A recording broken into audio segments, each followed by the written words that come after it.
الارض بتاعتي هنا انا يعتبر شاريه واخده 3000 متر زياده بس في الارض بتاعتي عشان خدت اللي نازل جوه المشروع. تمام. فالمشروع هو ارض 25 مكون من الدور الارضي الاول ثاني ثالث هيبقى تجاري، الرابع والخامس هيبقى طبي، السادس 23 الاداري، وال 24 وال 25 هيبقى فندقي. ده هو الشقق السكنيه اللي هي الثلاث واحد. تمام. عندي الشارع ده اللي ورا الفيو هنا ده كله بيبقى فيو داون تاون كله. فانا اليونتس او التاورز اللي ورايا بالظبط هي ارضي و10. فانا كارضي 25 حتى انت توقفي في ال 24 وال 25 هتبقي شايفه كل داون تاون اصلا. ما انت من اول ارضي و10 والارتفاع بيبدا يقل، فانت شايفه كل الفيو اللي قدامك كله فيو مفتوح. تمام. ده كده اللي هو تاني فيو، وبقى كمان على شارع 90 متر وراكي. تمام.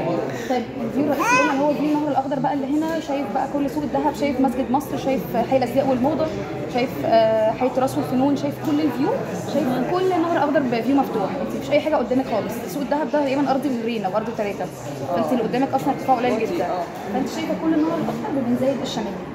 تمام. الثالث دي بقى اللي هو اللي هيبقى في الكورنر هناك ده، شايف بقى التاورز اللي قدامنا بقيه الابراج السياحيه كلها، وشايف برده نهر اخضر، وشايف برده بنزايد الشمالي. ليه؟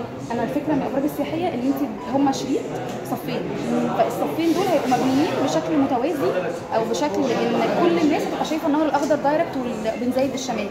تمام. فهو اللي هيبقى بيبني في الصف الاول هيبقى بيبني على طرف من الاطراف، عشان اللي وراه هيبني على الطرف العكسي، هيبقى كله عامل ايه زي زجزاج، فكله دايركت على النهر الاخضر. هي دي الكونسبت اصلا من الشريط.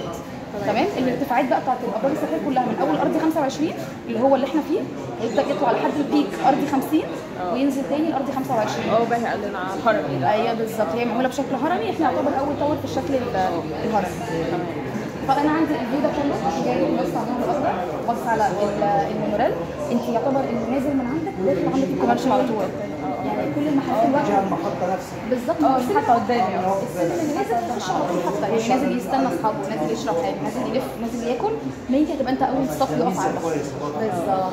اسهل بقى الناس اللي بتبقى شغاله في الاداري، الناس اللي شغاله في الطبي، العيانين اللي جايين مثلا الدكاتره، هيبقى كل ده بالنسبه لهم اسهل. ال 24 قبل الاخير. انتوا كورنر واخد فيو يعتبر دبل فيو. بالظبط. انتوا واخدين دبل فيو، شايفه يعتبر كل داون تاون، وشايفه كل نهر اخضر، شايفه كل الانزال الشمالي. فاحنا واخدين يعتبر تريبل فيوز كمان مش دبل فيو بس. شايف واخد كورنر بتاع التاور. ده ميزه كويسه بالظبط. طبعا انت ملكت مساحه البرج كله بالظبط. انت واخد من ناحيتين، واخد من الناحيه الشمال واخد من الناحيه اليمين. تعرف عن مثلا لو واحد في النص كده بالجنب هنا ليه اتجاه واحد بس ما فيش اتجاه زياده. لا هنا انت يعتبر دبل فيو. خلي الواحد شقه مثلا في المعامل اللي هو في 24 مثلا او وداخل مثلا هنا 10 كامل 8 او 7، فطبعا دي ليها ميزه ودي ليها ميزه. لا وكمان اللي قدامك هنا اصلا الفيو ده ارضي و10، فانت ارض اصلا في الدور 24، فانت معدي اوريدي ب 14 دور، فانت شايف كله لحد اخر الداتا سنتر. فاهم؟ الارتفاعات كلها تبدا تقل، فانت كل التاورز اللي قدامك انت اعلى منها اصلا، فانت فعلا في فيو متميز قوي.